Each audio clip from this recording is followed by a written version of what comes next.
잠언 13장의 구조 자체가 잠언 12장의 구조와 아주 비슷하게 전개되고 있습니다. 특별히 12장 1절과 13장 1절의 말씀이 아주 비슷한 구조를 갖고 있죠. 12장 1절 제가 읽어드릴게요. 훈계를 좋아하는 자는 지식을 좋아하거니와 징계를 싫어하는 자는 짐승과 같다 그랬어요. 훈계와 징계의 구조로 나오죠. 13장 1절 우리 같이 읽어볼까요? 지혜로운 아들은 아비의 훈계를 들으나 거만한 자는 꾸지람을 즐겨 듣지 아니하느니라. 훈계와 꾸지람이라고 되어 있죠. 아주 비슷하게 표현되어 있어요. 그리고 이 13장 1절에 보면 훈계와 꾸지람을 즐겨 듣다라고 표현하고 있어요. 그러니까 이 듣는 데서 영성이 시작된다라고 하는 것이죠.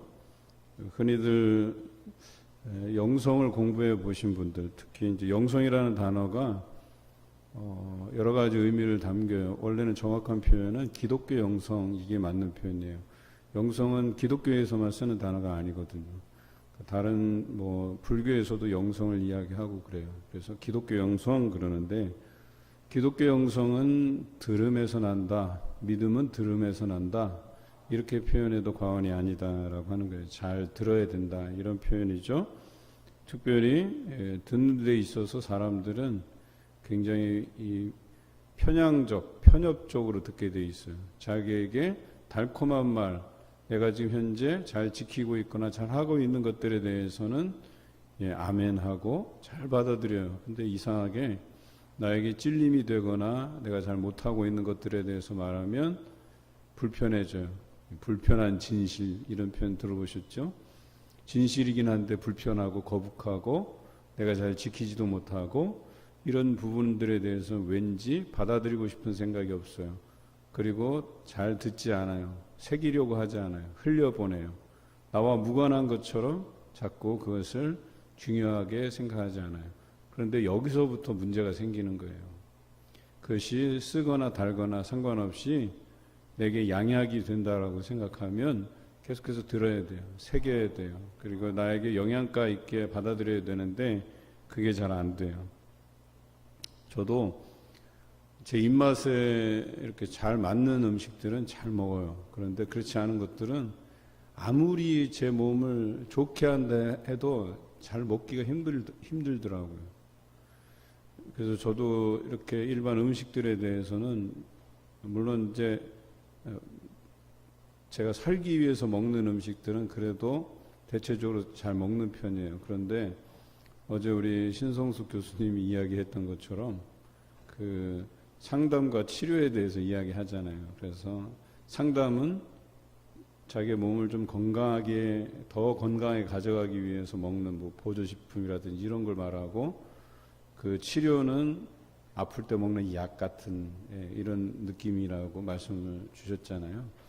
그래서 우리가 살아가면서 이제 건강 보조식품 같은 그런 건강한 것들을 이렇게 먹잖아요. 붕어즙도 내리고 양파즙도 내리고 뭐도 내리고 배즙도 내리고 막 그러잖아요. 근데 제가 그것도 구별을 해요. 어떤 것은 제 입에 잘 맞고 어떤 건 잘 안 맞을 때가 있어요. 그런데 생각해 보세요. 그게 몸에 좋은 거긴 해요, 다. 마찬가지로 말씀에서 하나님께서 주시는 지혜의 말씀은 우리에게 다 좋은 거예요. 그런데 맛이 어떤 것은 쓰고 어떤 것은 달아요. 그런데 단 것만 좋아해요. 그러니까 실제로는 오히려 단 것도 좋긴 하지만 쓴 것이 우리 몸에 더 유익하다라고 하는 이런 어떤 상식적인 부분이 있잖아요. 그런데 말씀도 마찬가지예요. 단 말씀들은 그래도 대체적으로 내가 잘 복용하고 있고 잘 새기고 잘 지키는 것들인데, 쓴 말씀들은 뱉어내거나 튕겨져 내보내거나 한 귀로 들어서 한 귀로 흘려보내는 그런 경향들이 많다는 거예요. 그런데 그런 말씀이 우리의 체질 개선, 우리의 여러 부분을 하나님 앞에 꾸러 복종시키는데 굉장히 좋은 말씀, 유익한 말씀인데, 그런 것들을 우리가 즐겨 듣지 않는다라고 하는 거예요.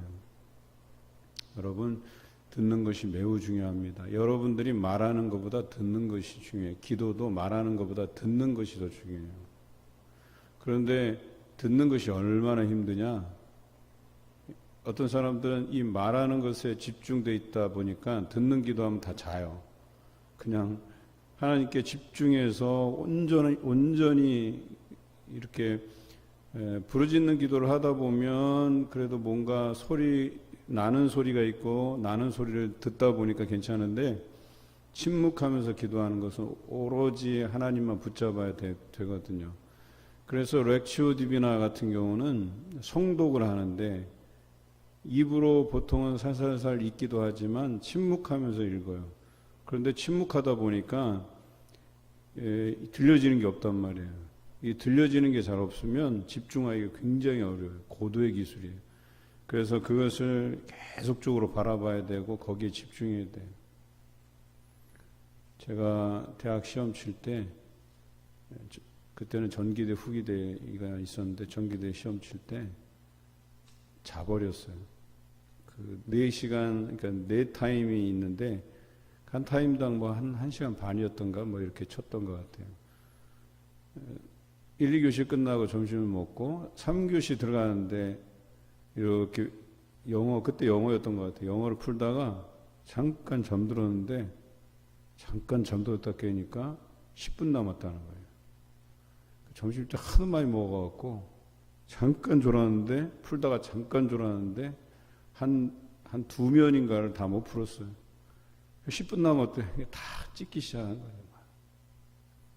여러분, 집중하지 못하잖아요. 그 느슨한 마음 가지고 가다가 졸아버리는 거예요, 그게. 그래서 듣는 기도가 어렵다는 거예요. 그래서 듣는 기도가 고난도의 기도예요. 그런데 듣는 데서 믿음이 생기고 듣는 데서 영성이 형성이 되는 거예요. 아주 중요해요. 기도도 마찬가지예요. 막 한참 하나님을 향해서 얘기해놓고 가버려요. 원래 기도의 모범은요, 한 30분 기도하잖아요. 그럼 한 30분은 들어야 돼요. 그냥 하나님께서 내게 하시는 말씀들을 계속해서 들어야 돼요. 듣는 게 굉장히 어려운 기도예요. 그래서 반추라고 하는 방법을 쓰는 거예요. 말씀을 되새기는 거예요. 그러니까 영적인 단어들이 있어요. 우리가 기도하다 보면 주여 이렇게 얘기하잖아요. 주여, 주여. 이런 단어들도 그 일종의 반추예요. 그러니까 내가 하나님 앞에 집중하기 위해서 쓰는 방식들이라는 거예요. 하나님, 뭐 주여. 그 어제 강의 때 또 그러시잖아요. 아침에 일어날 때 뭐라 그래요? 엎드려서 하나님 감사합니다. 하나님 감사합니다. 그렇게 해서 한 몇 분간이라도 그 감사를 계속 하나님 감사합니다. 또 묵상하다 하나님 감사합니다. 또 묵상하다 하나님 감사합니다. 또 잘 때는 뭐라 그래요? 하나님 오늘 제가 지은 죄, 알고도 지은 죄, 모르고도 지은 죄 용서해 주시옵소서. 용서를 구하는 기도도 반추예요. 그렇게 해서 내가 하나님께 집중하는 거예요. 하나님께서 내게 하시는 말씀을 듣는 거예요. 여기 보면 13장에서 대부분은 다 듣는 것에 대한 이야기예요. 들어서 말로 행해지고 들어서 행동으로 행해지는 것들이에요. 그리고 말하는 것이 열매를 맺는다 그랬어요. 그래서 우리는 무엇을 말해야 되는가에 대한 부분에 오늘도 집중해서 말씀을 나누고자 합니다. 특별히 오늘 성경에는 의인과 악인 이렇게 표현해 있어요. 그러니까 의인과 악인이라고 하는 그 차이가 뭐냐? 듣는 데서 나는 거예요. 누구에게서 듣냐? 또 어떻게 듣냐? 이 두 가지가 결정하는 거예요. 처음에는 누구에게서 듣느냐예요. 세상의 지혜를 듣는 거냐? 아니면 하나님의 말씀의 지혜를 듣는 거냐? 여기에서 차이가 있다. 그리고 두 번째는 집중도의 차이예요. 내가 하나님의 말씀을 어떻게 듣고 있느냐. 이렇게 우리가 나눠볼 수 있겠습니다.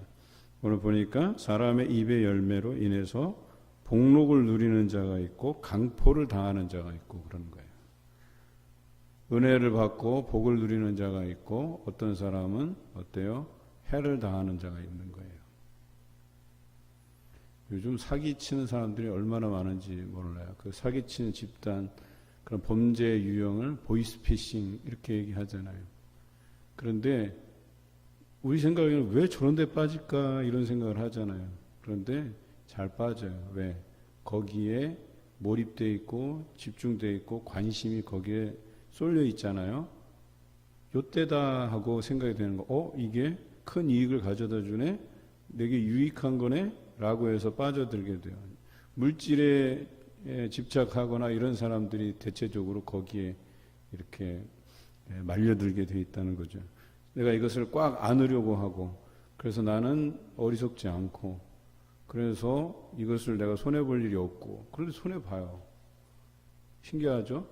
저도 사기당한 적이 있었는데, 예전에 버스 타고 다니면 장사치들이 이렇게 들어와서 막 시계를 팔아요. 막 보증서 보여주면서 이 금시계가 뭐 한 3, 40만 원짜리인데 단돈 3만 원에 판다고 하면서 솔깃해져요. 거기서 순간. 우리는요, 지나가다가도 90% 세일하면 안 들어가 볼 수가 없어요. 그냥 들어가 보는 거예요. 왜? 항상 우리 마음에 물질적으로 우리가 유익을 보겠다고 하는 이런 본전 생각들이 있어요. 그러니까 자꾸 들어가게 돼. 그런데 90% 세일 들어가 보면 그 사람이 그러면 나머지는 손해보는 거냐? 그렇지 않죠. 90% 세일이라 해서 손해보는 장사를 누가 해요? 예, 그래도 그냥 우리는 솔깃해요. 왜? 우리의 그 물질적인 집착, 욕구, 또 손해보지 않으려고 하는 그런 마음들이 여기 가득 차 있기 때문에. 그래서 그 시계를 샀는데 나중에 알고 보니까 그냥 시장에 가면 5천 원에 파는 가짜 도금 시계예요. 그냥 그런 걸 사는 거예요. 그냥. 왜 그래요? 그냥 참 나중에서야 깨닫는 거예요. 아유, 내가 어리석었다. 그거예요. 좋아 보이고 그 좋은 것들에 대한 욕심은 있는데 비싸요. 어디 가서 보니까. 그런데 여기서 보니까 싸게 팔아. 사는 거예요. 무슨 차이예요? 이건 진품이고 요거는 가짜예요. 그러니까 누구에게서 듣느냐가 다른 거예요. 세상에서 듣는 달콤한 이야기들 가짜예요. 하나님께서 주신 지혜의 말씀은 진짜란 말이에요. 그런데 그런 진짜의 말씀을 듣기 위해서는 굉장히 수고로운 노력들을 드려야 된다라고 하는 거예요. 제가 아는 청년이 신천지에 빠진 적이 있어요. 제가 그 친구 데려다가 그거에 대해서 자세히 얘기해주고 제 앞에서 펑펑 울었어요. 자기가 대학 생활을 시작하면서 2마리 토끼를 다 잡고 싶었던 거예요. 자기 신앙생활도 열심히 하고 싶고 또 공부하는데 이제 학비가 필요하니까 아르바이트도 열심히 하고 싶고. 그러면 그렇게 하면 되잖아요. 내가 열심히 신앙생활하고 교육 받을 거 받고 그 외의 시간들 짬짬이 쪼개서 아르바이트 하고 하면 되잖아요. 이 친구가 머리를 굴린 거예요. 좋은 방법이 없을까. 그런데 어느 날 보니까 학교에 무슨 공고문이 하나 붙었어요. 보니까 성경 공부하는데 시간당 5천 원을 받을 수 있다는 거야. 얼마나 좋아. 성경 공부도 하고 돈도 받고 가서 성경 공부를 열심히 한 거예요. 카페에서 모여서 막 하고. 그런데 나중에 이게 이제 성경 말씀 공부를 다 하고 나면 정산해서 주겠다는 거예요. 3개월 지나고 6개월 지나는데 알고 보니까 신천지인 거예요. 돈을 다시 돌려달라. 내가 일한 만큼, 내가 성경 공부한 만큼 돈을 달라고 하는 소리도 못하고 나왔어요. 얼마나 부끄럽겠어요. 그 본인이 생각하기에. 이게 2마리 토끼를 다 잡는 길이라고 생각했는데 그냥 이단에 빠진 거예요. 이게 우리 인간의 민낯이라고 하는 거예요. 과연 우리는 하나님께 듣느냐, 이것이 복을 불러오느냐 아니면 강포를 당하게 되느냐, 이 결과물을 가져온다라고 하는 것이죠. 3절에 보니까 입을 지키는 자는 자기의 생명을 보존한다 그랬어요. 그런데 입술을 크게 벌리는 자에게는 멸망이 온다. 그러니까 여기서 말하는 것은 누구에게서 들어서 말을 하느냐의 차이를 이야기하는 거예요. 하나님께로부터 들어서 말하는 자는 생명을 보존하게 되지만 하나님의 말씀이 아닌 세상적인 것들에 귀 기울여서 그것을 입술로 크게 벌리는 자가 멸망이 온다, 이렇게 표현하고 있죠. 이게 성경이 말하는 진리예요. 5절에 봅시다. 의인은 거짓말을 미워하나 악인은 행위가 흉악하여 부끄러운 데 이르느니라. 아주 중요한 말씀인데요. 거짓말을 미워한다라는 표현들은 누가 거짓말하는 누구에게서 이렇게 들을 때 이것이 거짓이구나, 이것이 나에게 유익을 끼치지 않는구나라고 하는 영적인 판단이 여기에는 있는 거예요. 여기도 마찬가지로 들음에서 나는 거예요. 그런데 하반절에 보니까 행위가 흉악하여라고 그랬어요. 그러니까 그것이 행위로서 나타난다는 거예요. 그러니까 들음이 말하는 것으로 드러나고 말하는 것이 행위로서 또 드러난다, 이런 표현이거든요. 6절에도 보면 공의는 행실이 정직한 자를 보호하고 악은 죄인을 패망하게 한다 그랬어요. 그러니까 이 듣는 데서 말하여지는 것이 시작이 되고 또 이 말하는 것으로 인해서 우리의 행위로서 드러나게 되는데, 그것이 하나는 의로 행함이 드러나고 하나는 악으로 행함이 드러난다, 이렇게 표현하는 거예요. 그래서 듣는 것, 말하는 것, 행하는 것, 이것이 일맥상통한 거예요. 그래서 결과적으로 누구에게서 듣느냐의 문제가 무엇을 말하고, 그러니까 누구에게서 듣고 누구에게서 들은 말씀을 말하고 또 그것을 행위로 옮기느냐가 다 결정이 나는 거예요.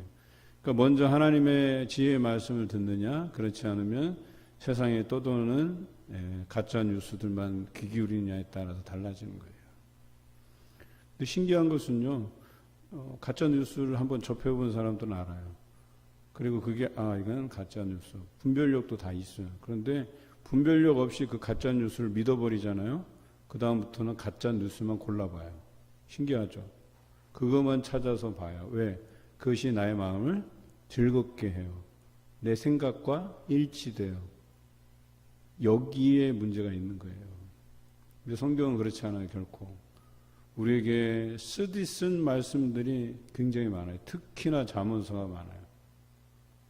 여러분, 계속해서 말에 대해서 이야기하잖아요. 뭐 도대체 말이 얼마나 중요하길래. 근데 곰곰이 생각해 보면 말에서 결정이 나요. 그 말은 어디에서 결정해요? 누구에게서 듣냐에서 결정이 나고요. 그리고 그 말이 행실로서 나타나는 거예요. 말을 험하게 하는 사람이 행실이 깨끗할 수가 없어요. 말을 겸손하지 못하게 하는 사람, 교만하게 하는 사람들이 행실이 겸손할 수가 없다니까요. 깨끗할 수가 없다니까요. 오늘 6절까지의 말씀이 누구에게서 듣냐, 무엇을 말하냐, 어떻게 행동하냐를 결정하게 되어 있다. 우리는 하나님에게서 듣고 또 의의 이야기를, 또 거짓되지 않는 참된 이야기들을 행하여야 되고 거기에 합당한 열매를 맺어서 복을 얻고 또 하나님께로부터 보호를 받는 여러분이 되시기를 주님의 이름으로 기원합니다. 10절을 볼까요? 교만에서는 다툼만 일어날 뿐 아니라 권면을 듣는 자가 지혜가 있느니라 그랬어요. 우리가 12장에도 권면을 들으라고 하는 표현들을 우리가 읽어낼 수가 있죠. 12장 15절에 미련한 자는 자기 행위를 바른 줄로 여기나 지혜로운 자는 권고를 듣느니라. 권고라고 되어 있어요. 권고, 권면 똑같은 이야기죠. 그런데 듣지 않는 자를 성경에서 뭐라 그러느냐? 교만한 자다라고 표현하고 있는 거예요. 교만이 가지는, 여기 성경에서 말하는 교만의 의미는 굉장히 우리가 일반적으로 아는 교만의 내용보다 조금 더 뭐랄까요? 악한 개념이라고 보시면 되겠어요. 하나님을 거부하는 사람이에요. 하나님께로부터 듣는 것을 거부하는 사람, 이런 사람을 성경에서는 교만이라고 이야기하는 거예요. 그래서 하나님의 말씀을 듣지 아니하면 이런 사람에게는 다툼만 일으킨다 그랬어요. 여러분 한번 잘 보세요. 여러분 주변에 살아가는 사람들, 이상하게 그 사람만 끼면 다툼이 일어나요. 그 사람만 끼면 즐거웠던 이야기가 부정적인 흐름으로 가고, 그 사람만 끼면 좋았던 분위기가 깨지면서 다툼이 일어나고, 이런 사람을 경계해야 된다라고 하는 거예요. 왜 그래요? 듣는 것부터 실패해서 그래요. 말씀에서 듣지 아니하기 때문에 그런 거예요. 12절입니다. 소망이 더디 이루어지면 그것이 마음을 상하게 하거니와 소원이 이루어지는 것은 생명나무라 그랬어요. 내가 살아가면서 하나님 앞에 바라고 또 그 바라는 것들을 구하고 했을 때에 그것이 잘 이루어지면 그것이 내게 생명나무가 되는 거예요. 아, 하나님께서 나와 동행하시는구나. 그래서 그런 영적인 어떤 충만한 상태에 이르게 되고 그것으로 살아가는 동력을 삼을 수 있는데 그것이 13절에 기록된 말씀에서 비롯된다는 거예요. 말씀을 멸시하는 자는 자기에게 패망을 이루고 계명을 두려워하는 자는 상을 받는다 그랬어요. 말씀을 잘 지키고 잘 듣고 지키는 자가 어때요? 소망이 이루어짐을 경험할 수 있다. 이런 표현이에요. 오늘 13장의 가장 핵심적인 말씀이 13절에 나오는 거예요. 우리가 말씀을 멸시하느냐, 아까 교만이라고 그랬어요. 그것을. 그리고 말씀을 두려워하는 마음으로 받느냐, 이 차이예요. 두려워함으로 그것을 받는다라는 표현은 이것이 내게 거리끼는 것, 불편한 진실이 돼도 그것을 받는 거예요. 그게 옳은 것으로 나한테 받아지는 거예요. 그럴 때 그것이 결과적으로 어떤 열매를 맺느냐? 상을 가져온다. 상을 부른다라고 하는 것이죠. 14절에 지혜 있는 자의 교훈, 16절에 슬기로운 자의 지식으로 행하거니와 그랬어요. 그러니까 교훈도 들음에서 나는 거고 여기 지식으로 행하거니와 분명히 나와 있죠. 지식은 들음에서 나고 그것이 어때요? 행함으로 이어진다. 계속 강조하는 것들이에요. 18절에 훈계를 저버리는 자 역시나 듣는 거예요. 그런데 들으나 여기서는 뭐예요? 저버린다 그랬어요. 그것을 듣고 행하는 자가 있고 그것을 듣고 저버리는 자가 있고 그 결과물은 뭐예요? 복을 얻거나 상을 얻거나 아니면 패망하거나 사망에 이르게 된다. 이 차이인 것뿐이죠. 20절 지혜로운 자와 동행하면 지혜를 얻고 미련한 자와 사귀면 해를 받느니라. 지혜로운 자와 동행. 여기서는 그냥 사람, 지혜로운 사람을 의미하지 않아요. 지혜로운 자와 동행이라고 하는 것은 하나님과 동행하는 거예요. 지혜의 근본이신 하나님과 동행하는 삶을 살면 결과적으로 지혜를 얻게 되나 미련한 자와 사귀면 해를 받게 돼 있다. 세상에 어울려서 사는 사람들이 해를 받게 돼 있다라고 하는 거예요. 24절 매를 아끼는 자는 그의 자식을 미워함이라 자식을 사랑하는 자는 그의 질이 징계하느니라. 언제나 얘기해요. 아까 앞서서 말씀드린 것처럼 쓰고 달고의 표현이에요. 우리 자녀에게 단 것만 주면 안 돼요. 쓴 것도 줘야 된다는 거예요. 때로는 근실이 매를 들기도 해야 된다는 거예요. 징계가 있어야 된다는 거예요. 앞에서 똑같죠? 훈계와 꾸지람. 됐나요? 그래서 훈계와 꾸지람을 즐겨 듣는 자가 복되다라고 성경은 기록합니다. 오늘 여러분들에게 어떤 말씀이 주어질지 몰라요. 하루하루가 어쩔 때는 달콤한 말씀을 주셨을 때 은혜가 된다 그러다가 마음에 찔림이 되고 막 마음에 부담이 되는 말씀을 들으면 오늘 말씀에 은혜가 없어. 이렇게 받아들이기보다는 이 두 개가 다 우리에게 즐겨 듣는 말씀이어야 된다라고 하는 거예요. 그래서 신명기에서는 복과 저주의 선언이 있는 거예요. 복을 선언할 때도 아멘 아멘. 저주를 선언해도 아멘 아멘. 내가 그런 복된 자가 되기를 원합니다. 라는 의미에서 아멘. 그런 저주받은 자의 삶이 아니기를 바라는 마음에서 아멘 하시는 여러분 되시기를 주님의 이름으로 기원합니다.